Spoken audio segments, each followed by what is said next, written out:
Je vais chaque année à Racine de Ciel. Bien sûr, à Racine de Ciel. Les plus grands auteurs. Écoutez, les histoires d'œuvres. L'histoire, œuvre. Cita Dayanch. Cita Dayanch. Racine de Ciel. Cita Dayanch.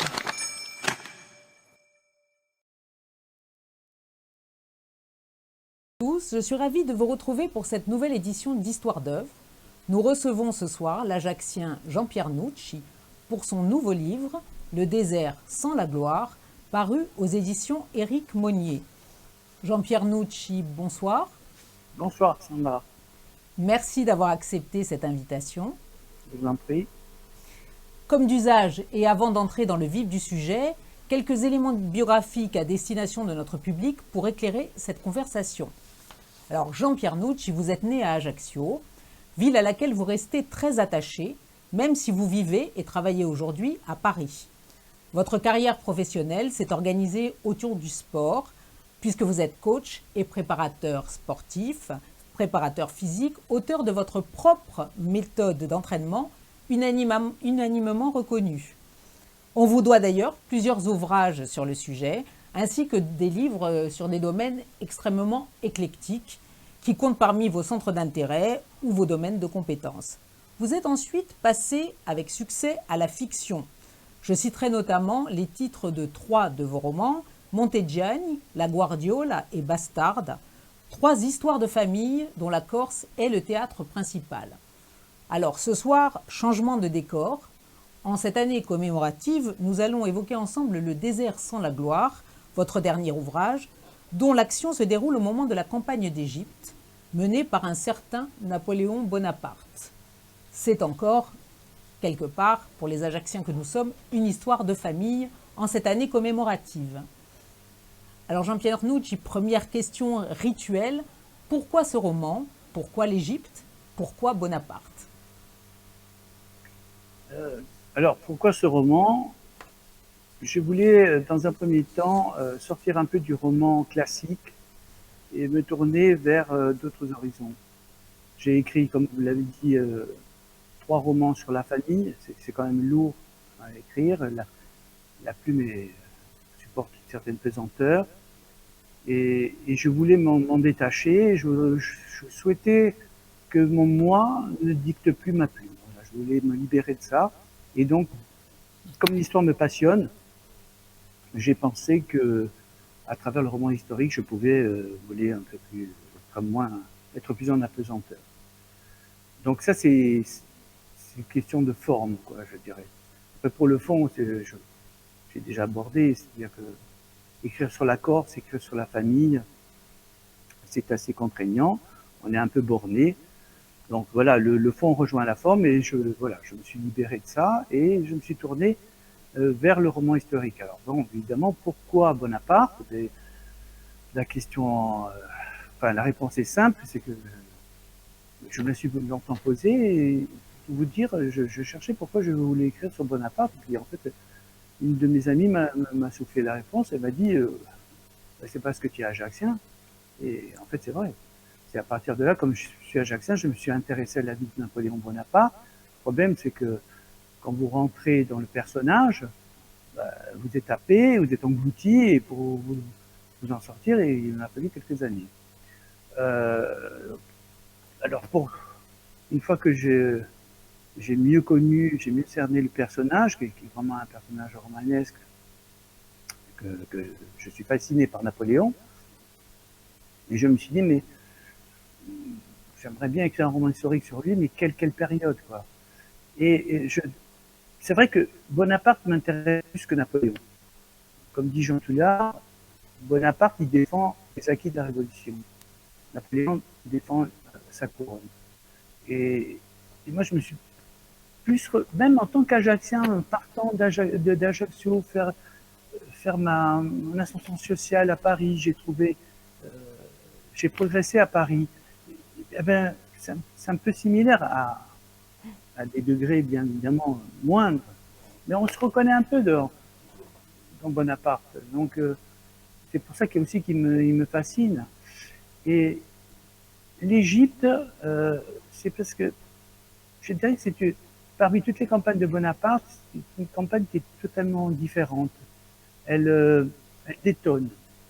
Il s'est passé en Égypte des choses qui ne se sont pas passées sur le théâtre des opérations militaires en Europe. Euh, Bonaparte a trouvé là enfin, c'était une répétition de ce qu'il devait de l'Empire. Il s'est formé en Égypte. Donc après, il y avait aussi l'aspect exotique, puisque si on se replace dans le contexte de l'époque, bah, c'est une tarte à la crème, hein, se replacer dans le contexte de chapeau. Bon, on peut dire qu'il faut se replacer dans le contexte des poids pour mieux comprendre. On peut le regarder aussi avec le regard actuel. Bon, c'est un peu comme la découverte d'une nouvelle planète, vous voyez. C'est comme si aujourd'hui on vous dit, voilà, on a découvert une nouvelle planète et on peut aller les visiter. Beaucoup de gens aimeraient y aller pour découvrir un monde nouveau. Et je pense que les contemporains de Bonaparte étaient dans cet état d'esprit, surtout les coréligionnaires qui sont partis avec lui. Voilà. Il y avait cette découverte, l'expédition aussi des savants, tant culturels que scientifiques. Bon, tout ça a fait que j'avais envie d'écrire un peu sur cette histoire-là. Et puis j'ai été passionné par une pièce de Stéphane Zweig qui s'appelle Caprice de Bonaparte, dans lequel il raconte l'histoire de Bélilote, la maîtresse de Bonaparte en Égypte. Voilà. Donc, je voulais en fait réécrire ce roman à ma façon, avec ma vision des choses. Mais bon, il se trouve qu'il y avait d'autres auteurs qui l'avaient fait. Et puis voilà, voilà, pour tout vous dire, voilà, pourquoi l'Égypte. Je voudrais que vous nous disiez quelques mots du titre, parce qu'il est extrêmement significatif. Il est évidemment, on le comprend beaucoup mieux à la lecture du roman, mais pourquoi le désert sans la gloire? Il fait référence en creux, hein, si j'ose dire, en miroir, au titre, un autre titre, Le désert et la gloire, qui sont les écrits de Fathallah Sayig, qui était un espion syrien au service de Bonaparte. Pourquoi avez-vous choisi justement de détourner en quelque sorte ce titre pour mieux servir votre propos dans le livre? Exactement. Alors, j'ai longtemps cherché le titre. Hein. C'est pas venu comme ça. Hein. J'ai d'abord écrit le livre. Donc le manuscrit était terminé. Je ne savais toujours pas comment j'allais intituler ce roman. Je voulais quand même un titre avec le désert.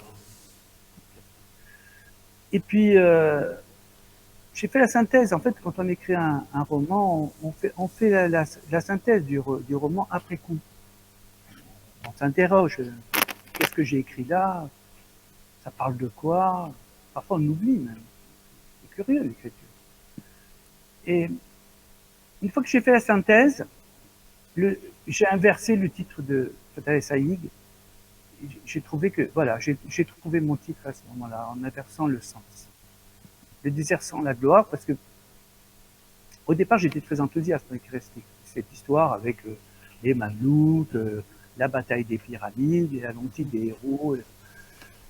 Et puis, quand on rentre dans l'histoire et qu'on se place de l'autre côté, du côté des Égyptiens, on se demande où est la gloire.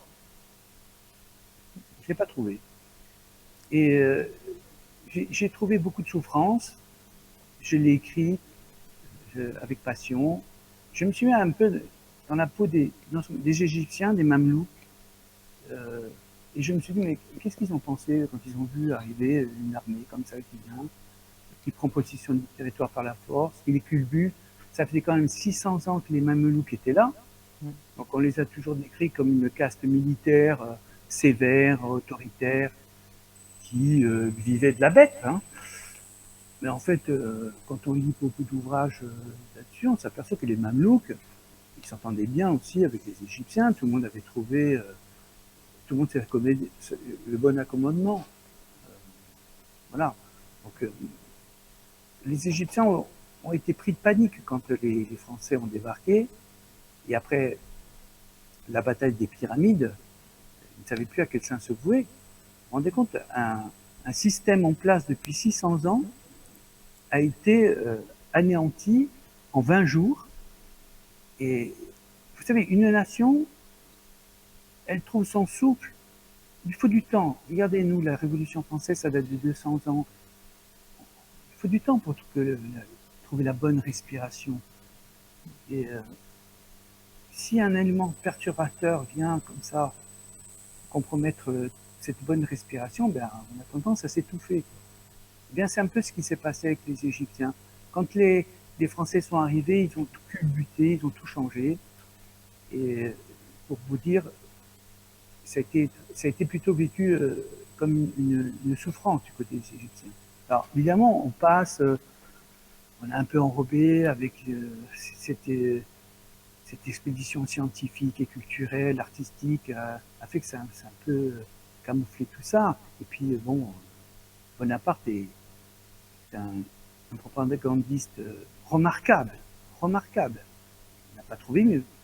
Il a su mettre en scène sa légende, il a su prendre les moments les plus opportuns et les illustrer grâce à des peintres merveilleux, talentueux qui existaient à l'époque, notamment Antoine Jambreau, qui a peint le pont d'Arcole. Hein. Le pont d'Arcole, en fait, c'est une défaite au départ. Napoléon, il tombe dans l'eau. Il est repêché par Louis, sinon il se noie. Et malgré tout, ce qu'on retient, c'est qu'il a foncé avec sur le pont d'Arcole et qu'il a renversé les Autrichiens, ce qui n'est pas vrai. Mais l'histoire retient que c'est une victoire. Donc il sait manœuvrer avec l'image, il sait y faire.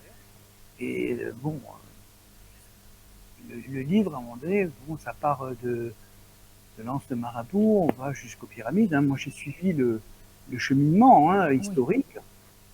Et puis ça se termine à Saint-Jean d'Acre. Antoine Jambreau, il a peint les pestiférés de Jaffa. Et un merveilleux tableau, un immense tableau de 5 mètres sur 3 mètres, qui est à la galerie à Versailles, qui est exposé là-bas. Et on voit Bonaparte toucher le bubon d'un pestiféré. C'est un geste fort, c'est un geste messianique. Bonaparte est capable de vaincre la maladie, la mort. Avec lui, on ne risque rien, il faut le suivre. C'est l'homme providentiel. Mais ce que cache cette toile merveilleuse, c'est une autre scène. Et elle n'a pas été peinte. C'est le massacre de Jaffa. Et le massacre de Jaffa, on peut y revenir, je peux expliquer, mais là, vraiment, il n'y a rien de glorieux. Alors, qu'est-ce qui s'est passé à Jaffa? Il s'est passé que pendant la campagne de Syrie, les troupes de Bonaparte sont arrivées devant les fortifications, et ils ont envoyé un plénipotentiaire voir le commandant de la place, qui lui a fait couper les têtes de plénipotentiaires et les a renvoyés à Bonaparte. On dit, nous ne rendons pas. En réponse, loi du talion, Bonaparte a fait couper la tête des émissaires. Et là, la bataille commence, le siège commence, mais il se trouve que Bonaparte est considéré comme le meilleur des soldats, mais à juste titre, parce qu'il sait placer ce canon comme il faut. Bon. Il crée une brèche dans une tour, et les soldats rentrent dans Jaffa et massacrent tout le monde, les femmes, les viols, on vendait les enfants. Bon. Mais le pire est à venir, c'est qu'il y a 3000 Turcs qui se sont réfugiés dans une tour. 3000 combattants. Et il y a deux officiers français, mais sans l'aval de Napoléon, de Bonaparte, qui ont été leur demander, négocier la reddition.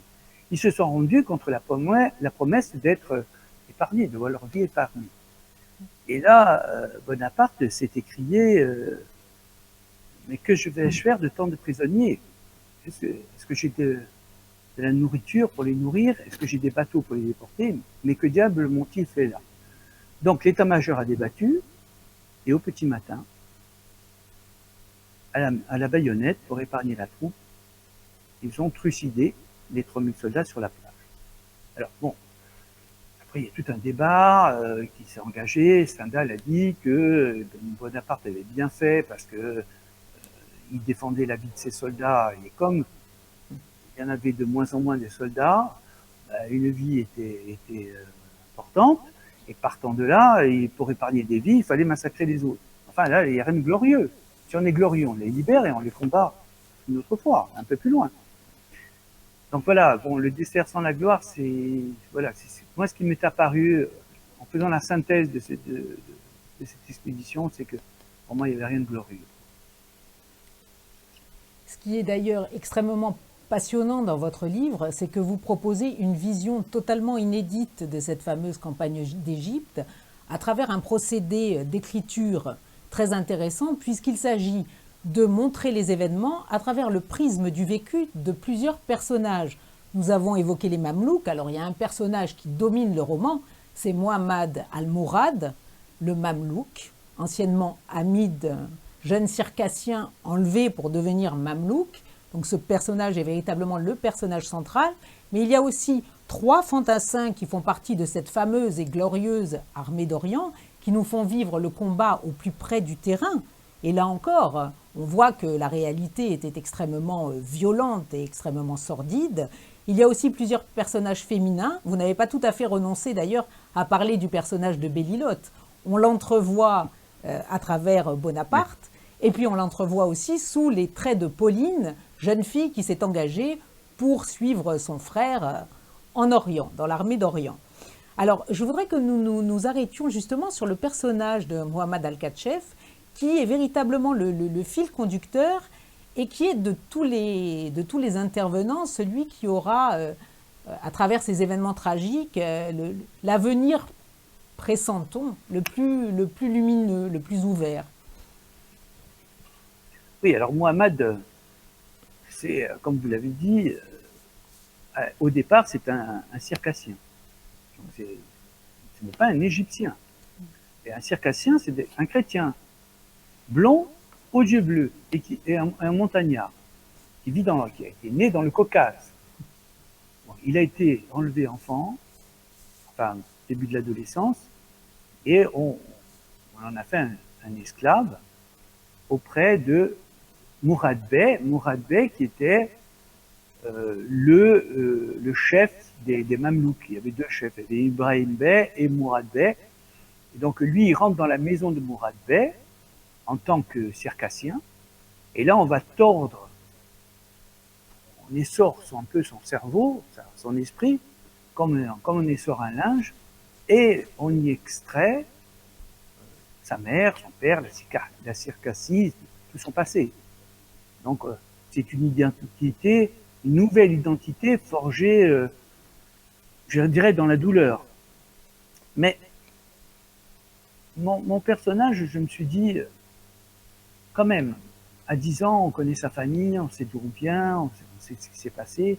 Même si on subit un lavage de cerveau, il doit rester quand même des traces quoi, de son enfance. Et donc, en fait, j'ai un peu fragmenté son esprit, et dans chaque fragment, j'ai mis un peu de sa mère, de son père, de ses cassis, son périple, tout ça. Et j'ai voulu en faire, non pas un mamelouk tel qu'on les présente dans les livres des guerriers, des cavaliers sanguinaires autoritaires, mais j'en ai fait un être humain, hein, avec ses tourments, et j'ai souhaité qu'il nous livre ses tourments. Et c'est quand même, il subit une ascension sociale, hein, puisque il a subi parce qu'elle n'est pas volontaire. Il part, c'est un paysan en Circassie, il se retrouve seigneur mamelouk, parce que dans la hiérarchie mamelouk, il se crée un chemin et il devient un ministre, donc un seigneur de l'Égypte, riche, alors qu'il était pauvre. Donc il y a une ascension sociale. Moi, l'ascension sociale, dans tous mes livres, c'est quelque chose qui me séduit. Il faut que c'est quelque chose qui me parle. Donc on retrouve un thème que j'avais développé dans mes précédents ouvrages sur la famille. Donc ce mamelouk, il a de temps en temps des réminiscences.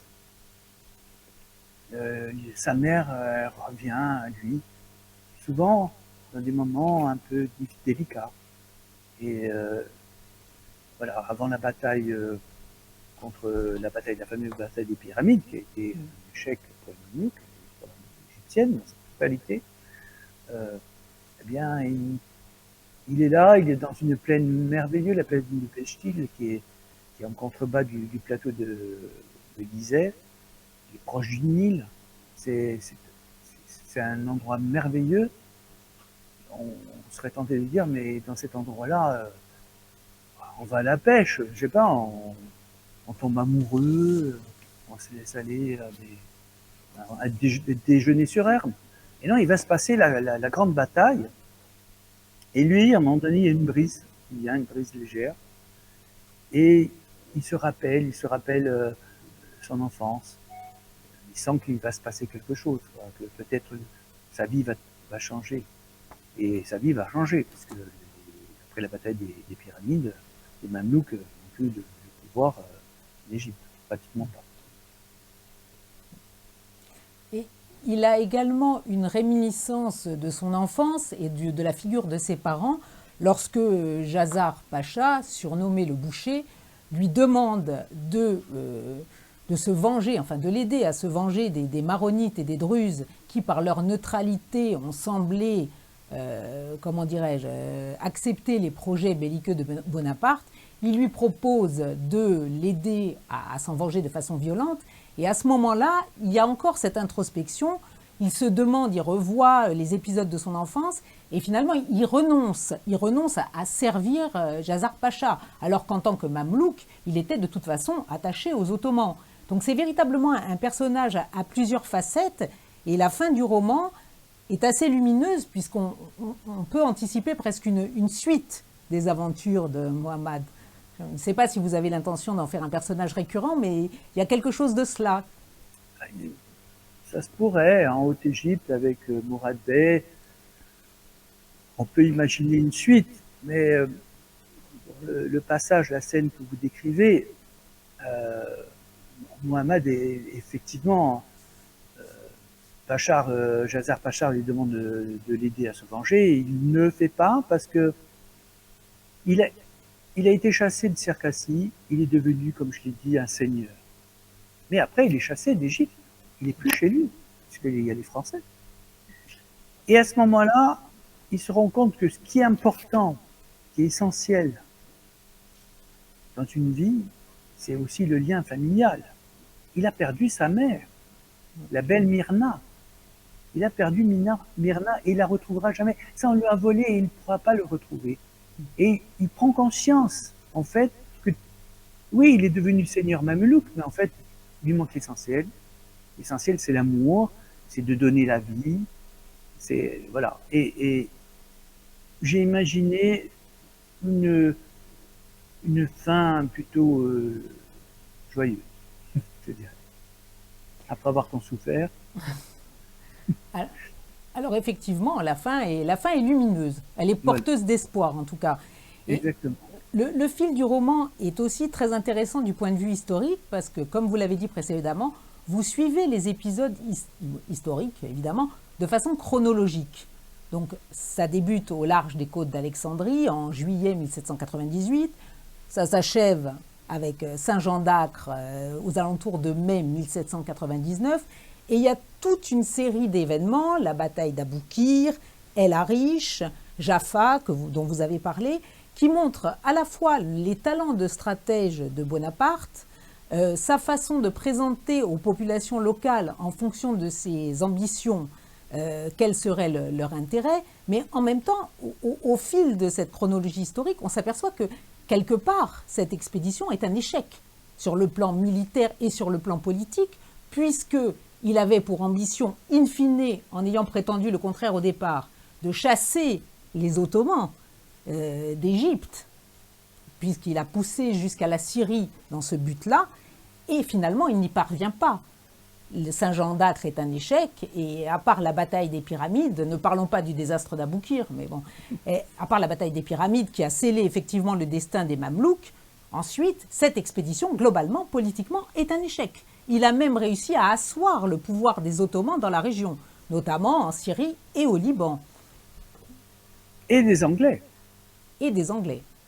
Puisque vous savez que quand Bonaparte a quitté l'Égypte, il a délaissé son armée. Hein. Parce qu'il a senti que le moment était venu de prendre le pouvoir en France, avec le duché Brumaire. Il rentre, il a l'expérience, il sait qu'il peut remporter le pouvoir en France. Donc c'est pour ça qu'il quitte l'Égypte et il devient un premier consul après le coup d'État. Mais comme je vous ai dit, c'est un propagandiste remarquable. Il n'y a pas mieux. Il a fait de cette expédition d'Égypte une victoire. En fait, on a parlé de quoi? On a parlé de l'égyptologie. C'est-à-dire que les historiens disent que c'est à partir de ce moment-là que l'Égypte s'est relevée. Ben, il n'y a rien de plus faux. Peut-être que l'Égypte se serait relevée sans l'apport des Français, sans cette expédition, on ne sait pas. Et moi, je pense que, comme disait Madame de Staël, la liberté, elle ne peut venir que de soi. Les Français, pendant la Révolution, ils se sont libérés par eux-mêmes de l'Ancien Régime. Le mur de Berlin, c'est les Allemands qui l'ont fait tomber. En Irak, pendant la guerre en 2003, les Américains ont fait tomber Saddam Hussein, on a vu ce que ça a donné par la suite. C'est une mauvaise chose. Donc la liberté, elle vient de soi. Donc, en plus, je dirais, les raisons étaient fallacieuses, dans la mesure où l'idée, c'était d'aller en Égypte, coloniser le pays, parce que il se trouve qu'en Égypte, il y a deux récoltes par an. Or, en France, à cette période-là, il y avait beaucoup de disettes. Les Français mouraient de faim. Donc, le directoire avait pensé à ça. Donc, il y avait le fameux Volney, Chasseboeuf, là, Constant Chasseboeuf, qui avait écrit un livre là-dessus. Donc, l'idée, c'était de coloniser le pays et de s'emparer du territoire par la force. Il fallait un prétexte. Alors, le prétexte, c'était chasser les Mamelouks. Alors, c'est pas combattre l'Empire ottoman, c'était chasser les Mamelouks. Enfin, les Ottomans, ils ont compris que le prétexte était fallacieux, et c'est pour ça que Sélim III, le sultan, a lancé une guerre sainte contre les Français. Alors, une fois que Bonaparte est en Égypte et que Sélim III lance une guerre sainte contre lui, c'est toujours comme ça avec Bonaparte, il prend toujours les devants. Il fonce en Égypte, pourquoi? Pour contraindre le sultan à négocier contre lui. Il dit, si je fais tomber les bastions Jaffa, Gaza, Saint-Jean d'Acre, le sultan sera dans l'obligation de négocier avec moi. Là, il y arrive presque, puisqu'il remporte pratiquement toutes les victoires, mais à Saint-Jean d'Acre, il perd. Alors, il perd pourquoi? Parce que pour plusieurs raisons. D'abord, il a mal calculé son coup. Je dirais le bastion est plus solide qu'il n'y pensait. Et deux, il y avait un Français, Philippot, qui était avec lui à l'école militaire et qu'il détestait. La légende veut qu'il se battait tout le temps et que Bonaparte était plus petit, l'autre était plus grand, mais que c'était Bonaparte qui l'emportait dans le coup de butant. Mais bon, ça fait partie de la légende. Et ce Philippot le connaît parfaitement, il connaît très bien Bonaparte, et il va mettre un système de fortification qui fait que les Français n'arriveront jamais à remporter Saint-Jean d'Acre. Et après coup, c'est le désastre, parce que les Druzes, les Maronites, qui étaient déjà, qui souffraient de l'oppression ottomane, pensaient que les Français allaient gagner. Et donc, ils n'ont pas pris part au combat. Après coup, il y a eu des représailles sanglantes, et les Ottomans, comme vous l'avez dit précédemment, ont ainsi leur présence là-bas. Donc, l'idée, c'était de suivre le cheminement. Vous voyez, je pars de l'Anse de Marabout. L'Anse de Marabout, c'est là où les Français ont débarqué. Et il y a une anecdote là, c'est que la mer était démontée et c'était difficile de débarquer. Et Bonaparte, lui, n'entend rien d'abord à la mer, et deux, il n'accepte pas qu'on lui résiste. Même les aliments naturels, il dit qu'on peut les vaincre. Donc il demande à l'amiral Debray, qui était le commandant de la flotte, de débarquer les hommes et les matériels. L'amiral n'est pas d'accord, bon, il s'ensuit une violente altercation entre les deux, et on débarque. Et quand on débarque, il y a beaucoup de chaloupes beaucoup d'hommes se noient, on perd du matériel, enfin, les Français perdent le matériel, les chevaux sont tous perdus. Donc après, on a une équipe de fantassins, enfin, une armée de fantassins qui va rencontrer les Mamelouks. Et les Mamelouks, c'est des guerriers à cheval, aguerris. Et ils ont du mépris pour les fantassins. Quand ils voient arriver les Français, ils pensent qu'ils vont les vaincre facilement. Parce que les Français sont à pied. Ils disent, mais c'est quoi cette équipe à pied qui va nous rencontrer? On va les laminer. Sauf que l'armée de Napoléon, de Bonaparte, c'est une armée moderne. Or, les Mamelouks, c'est une armée moyenâgeuse, je dirais. Vous voyez, il n'y avait pas de stratégie, ils fonçaient. Voilà. Fort de leur nombre, ils culbutaient l'ennemi et ça s'était bien passé pour eux, comme ça, jusqu'aux pyramides. Et Bonaparte, quand il a vu les vagues se fracasser sur les rochers dans l'anse de Marabout, il s'est dit, je vais combattre les Mamelouks en carré. C'est à ce moment-là qu'il a défini la stratégie du carré. Jamais les forces françaises n'avaient combattu en carré. Et il avait étudié Alexandre, il avait étudié l'Empire romain, et ça s'est avéré judicieux, puisque les Mamelouks se sont fracassés contre les carrés français, et la bataille des pyramides a été une bataille gagnée très très très rapidement. Alors, à la lecture de votre livre, on a le sentiment que cette campagne d'Égypte a été pour Bonaparte une sorte de laboratoire d'idées, pendant lequel il a expérimenté un certain nombre de choses, tant du point de vue militaire, vous venez très bien de nous l'expliquer, mais aussi du point de vue administratif. Par exemple, quand il a instauré un certain nombre de taxes en Égypte, un nouveau diwan pour administrer la cité et tenter d'administrer le pays. Donc on a véritablement l'impression que c'est une sorte de galop d'essai par rapport à ce qu'il a mis en place ensuite sur le territoire français et en Europe. Mais oui, quand il revient d'Égypte, il est sûr de son coup. Il sait qu'il peut tout renverser. D'abord, il est capable de prendre des décisions brutales. On l'a vu avec l'exemple de Jaffa. Capable du pire, c'est un homme pragmatique. S'il faut trancher des têtes, pour le bien commun, s'il faut couper un bras, il coupe le bras. Il y a une autre anecdote à ce sujet pour les prostituées. Je ne l'ai pas mentionné dans mon livre, mais c'était un peu beaucoup, quoi. Mais il y avait des prostituées au Caire, et les soldats, bien évidemment, allaient voir les prostituées, mais sauf qu'elles étaient toutes malades, et donc après, les soldats mouraient de maladies vénériennes. Quand il a appris ça, il a pris une décision terrible.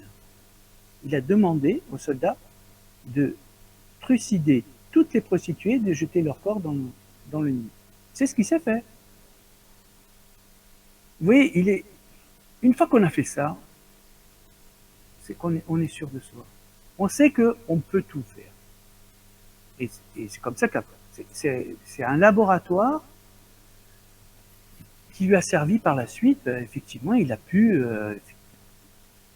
étendre son empire, administrer le monde de l'époque. C'est un grand administrateur. Alors, ce qu'il y a il est énigmatique et c'est perplexe. On ne sait pas quoi penser vraiment de cet homme-là. On ne sait pas s'il est vraiment bon, s'il est mauvais. C'est compliqué. Mais il va toujours prendre la décision qu'il faut sans tenir compte des sentiments. Mais par contre, quand il édicte le code civil, là, il va édicter un code pour le bien-être des peuples. Il est obnubilé par la salubrité. Il prend des décisions pour que les gens, enfin, il y ait moins de morts de la peste. Par exemple, au Caire, il y a encore une anecdote. Le Caire est une ville fermée par des fortifications, hein. Et puis au milieu, il y a plusieurs quartiers. Les quartiers sont fermés par des grandes portes. Il a compris que l'air ne circulait pas. Donc il s'est dit, je vais enlever les portes pour que l'air circule. Et donc la mortalité va baisser. L'idée, au départ, elle est plutôt bienveillante. Et là, quand il veut enlever les portes, les corottes disent, il ne faut pas enlever les portes parce que la porte, c'est notre identité. Le quartier, c'est notre identité. Alors, il dit, mais vous allez mourir. Et Kérote dit, ben, c'est comme ça, si Dieu le veut, on va mourir. Mais, vous voyez, le processus, il réfléchit toujours pour le bien des peuples. Mais s'il y a quelque chose qui vient de s'interposer à ses desseins, ben, il coupe, il est sévère. Et c'est pour ça qu'on a du mal à le cerner. On ne sait pas, parce que si vous prenez, on parle toujours que c'était l'ogre. Enfin, si vous prenez toutes les campagnes napoléoniennes, vous prenez la bataille de Verdun, la seule bataille de Verdun, il y a plus de morts dans la bataille de Verdun que dans toutes les campagnes napoléoniennes. Hein. Et vous prenez le général Nivelle au chemin des Dames, c'est 200 000 morts en une journée. Il n'y a jamais eu 200 000 morts en une journée dans les batailles de Napoléon. Donc c'est un ogre, oui. Je pense qu'il y a eu pire après. Hein. Et surtout, voilà, il a laissé quand même un héritage considérable. Il a administré la France, mais il a administré l'Égypte. Là-bas, il arrive, il construit des hôpitaux, il crée des moulins. Parce qu'il y a du blé en Égypte, mais personne ne dit. Donc lui dit, on va faire du pain. Donc il donne de la nourriture aux Kérotes, aux Égyptiens. C'est compliqué avec Bonaparte. On a du mal à le cerner, on ne sait pas si c'est... Mais moi, je reste fasciné quand même. Je reste fasciné, je suis envoûté par le personnage et je ne le condamne pas. Mais voilà, je n'en mourrai pas aujourd'hui. Je suis un démocrate avant tout. On lui doit aussi la création de l'Institut d'Égypte, hein, exactement à la même période. Institut scientifique et culturel de première importance. Par ailleurs, vous l'humanisez dans le livre parce qu'il est quand même torturé par l'infidélité de Joséphine avec Hippolyte Charles. Il a à un certain moment le souvenir de sa mère Laetitia qui revient. Donc vous ne vous attachez pas seulement au côté effectivement administratif pur ou propagandiste ou bellique. Il y a aussi l'aspect humain qui apparaît dans ces pages. Oui, c'est un personnage romanesque hein, qui le rend sympathique avec ses proches. Il est indulgent, il est aimant, il est trahi par sa famille, il leur pardonne toujours. Et puis il a ses moments de faiblesse. On sait que quand tout n'a pas fonctionné comme il voulait, il pique des colères homériques, hein, vraiment. Et après coup, il est sous le coup de l'abattement, alors là, il veut tout abandonner. Hein. Alors ça, c'est ce que racontent les historiens. Hein. Alors le romancier, lui, il se dit, mais à quoi il pense à ce moment-là, quoi? C'est la question que je me suis posée, mais il n'est pas bien, à quoi il va penser? Et je me suis dit, bon, ben, il peut penser à sa mère, hein, moi quand je ne vais pas bien, ben, je pensais à ma mère quand j'étais plus jeune, ça me rassurait, ça me redonnait de la force. Et donc, voilà, il y a 2 épisodes où un coup il pense à Joséphine, et puis un coup à sa mère. Et alors bon, ça est né avec Ajaccio, puisqu'il se revoit petit rue Malherbe, comme ça me permet de remettre un peu de Corse. Je voulais m'en séparer, mais là aussi, c'est compliqué.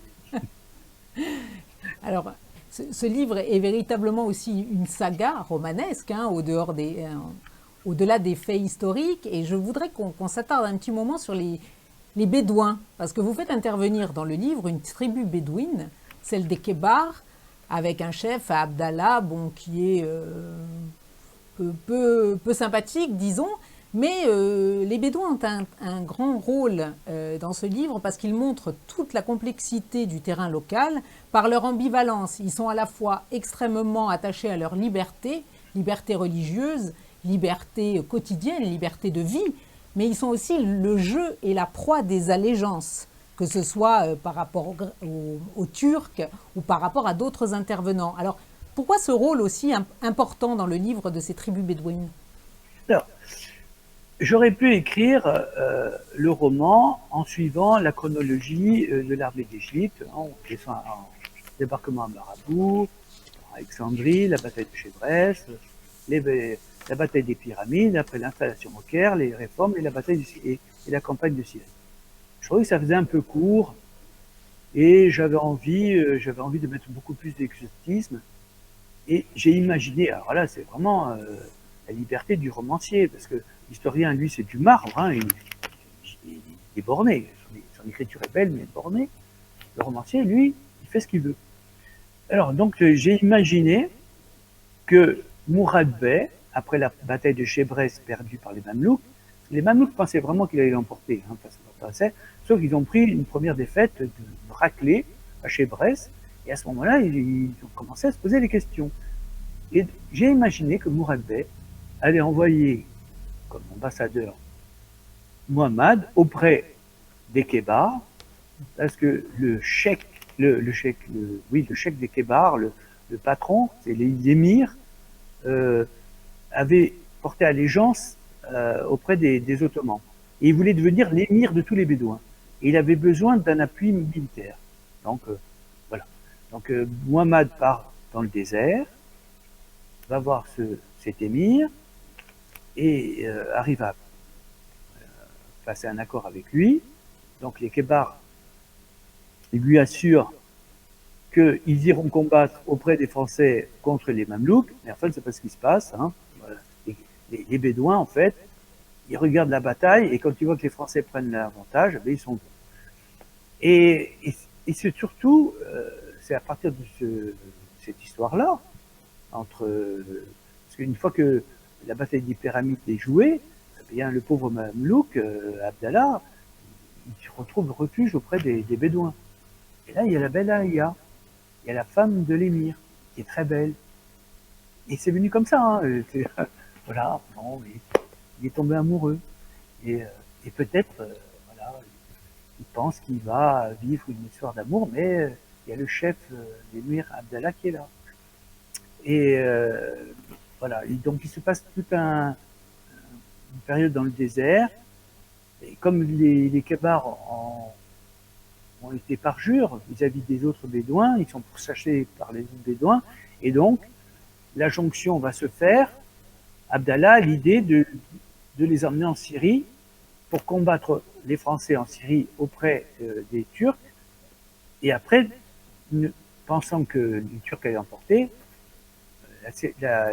l'émir allait être consacré par les Ottomans, et les autres Bédouins allaient s'incliner. Bon, c'est très compliqué, mais il faut le lire, quoi.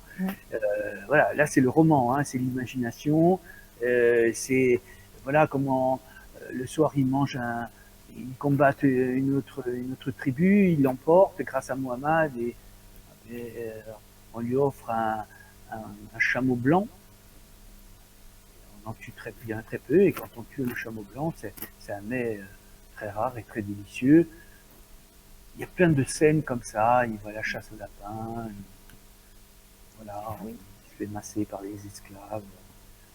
On ne va pas tout raconter, Bon, voilà. Jean-Pierre Nucci. On ne va pas tout raconter, c'est foisonnant, il y a plein de choses, plein d'épisodes différents, plein de personnages, ce qui nous permet d'ailleurs d'espérer une suite. Pourquoi pas? On va voir. je pense que je vais vous surprendre. Le prochain, il est écrit, il ne parle pas du tout de ça. Mais bon, on peut y revenir. Pourquoi pas? Pourquoi pas. En tout cas, je vous remercie parce que vous l'avez bien lu, vous l'avez bien saisi. Bravo. Je remercie.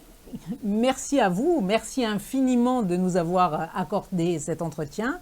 Alors, cette émission s'achève, merci de l'avoir suivie. Vous pourrez la revoir ainsi que toutes les émissions d'Histoire d'œuvre sur la chaîne YouTube de Racines de Ciel. Le livre de Jean-Pierre Nucci, que je vous montre avec plaisir, est évidemment disponible chez notre partenaire, la librairie La Marge à Ajaccio.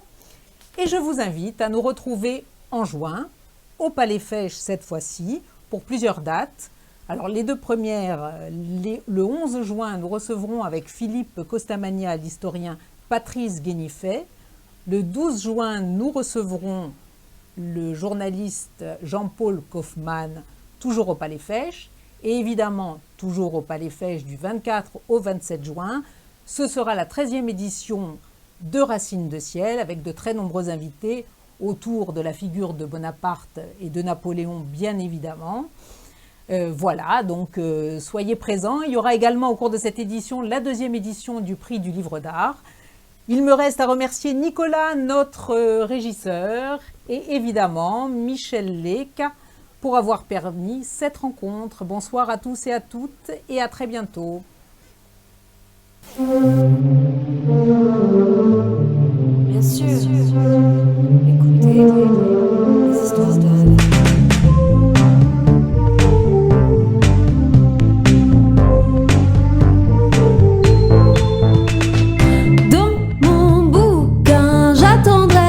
Du monde libre à chacun d'y trouver ce qu'il voudra. Une autre vie, je m'immerge jusqu'aux dents. Serre donc ma main, tout lâcher pour l'écrivain.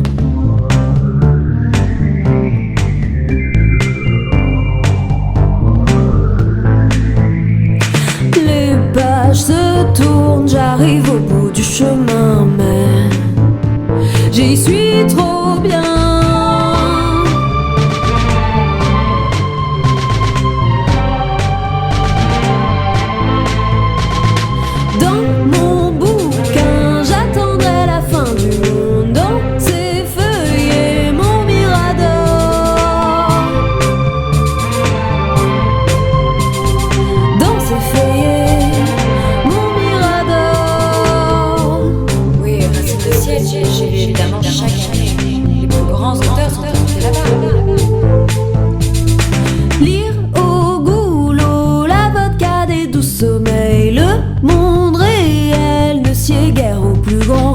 J'oublie le reste, abandonne-moi sur la route, que l'écrivain me rattrape sur le chemin.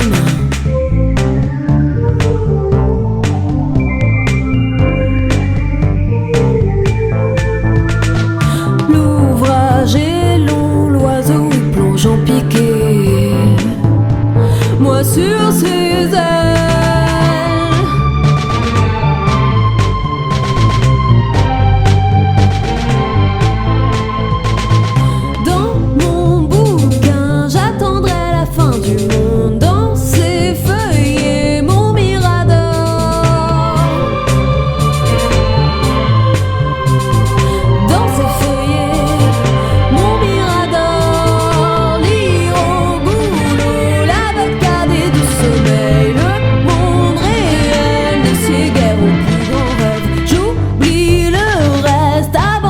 Sur la route, que l'écrivain me rattrape sur le chemin.